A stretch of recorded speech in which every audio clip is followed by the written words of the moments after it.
Hi, everybody. It's Ivan with LCA, and here's what's on my mind. We, Shane and I, I'm bringing Shane back into our conversation here, need to talk about what's happening with virtual learning. And it's an important thing that's happening across the globe, and a lot of people are focusing on it. But one thing that people aren't doing very well, I find, because in a classroom, what you can do, you can build relationship with people. You can see the body language, you have eye contact, you have the ability really, when you're in a classroom to see, feel, and hear the movement in the classroom and where the classroom is going. And unfortunately, virtually, we can't do that. So how do you build relationships virtually? That's the real big thing that I'd like to talk about really quickly. So Shane, what's on your mind when it comes to this? Oh, I'd love to hear your answer on that, right? I mean, I think it is super difficult to build the relationship that is a little easier to achieve in an in-person environment, but still very important. So virtually, what do you do, right? I mean, you have some basic things, I think, like make sure the participants you're interacting with have their cameras on so people can see each other. I think that's a small but powerful item. Well, what about you? What do you also bring to the table as far as making people connect at De- that level?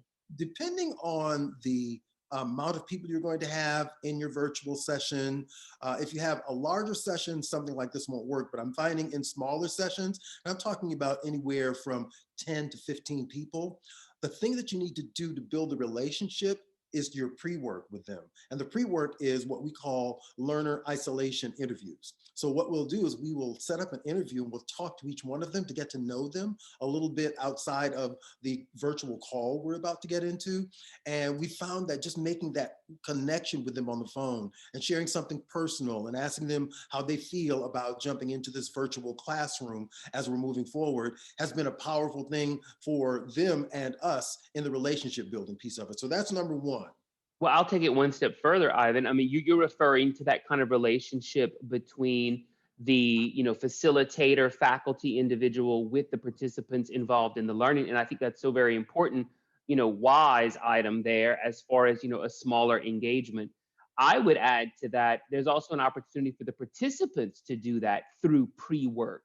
What Yes. we've seen so very powerful, even with larger groups coming together virtually, is subdividing them into a variety of teams, whether they be, let's say, teams of 8, maybe even in some cases, teams of 2 or 3, and getting them involved with each other for pre-work before the event, the activity, the learning engagement even takes place, kind of getting them to build that rapport, kind of build that familiarness with each other before they actually engage. Yeah, and that's so important, Shane. Having the people as cohorts get together before they actually jump into the virtual environment. That's another thing that you can really do to help that with the relationship between the learners. It's gonna be alright.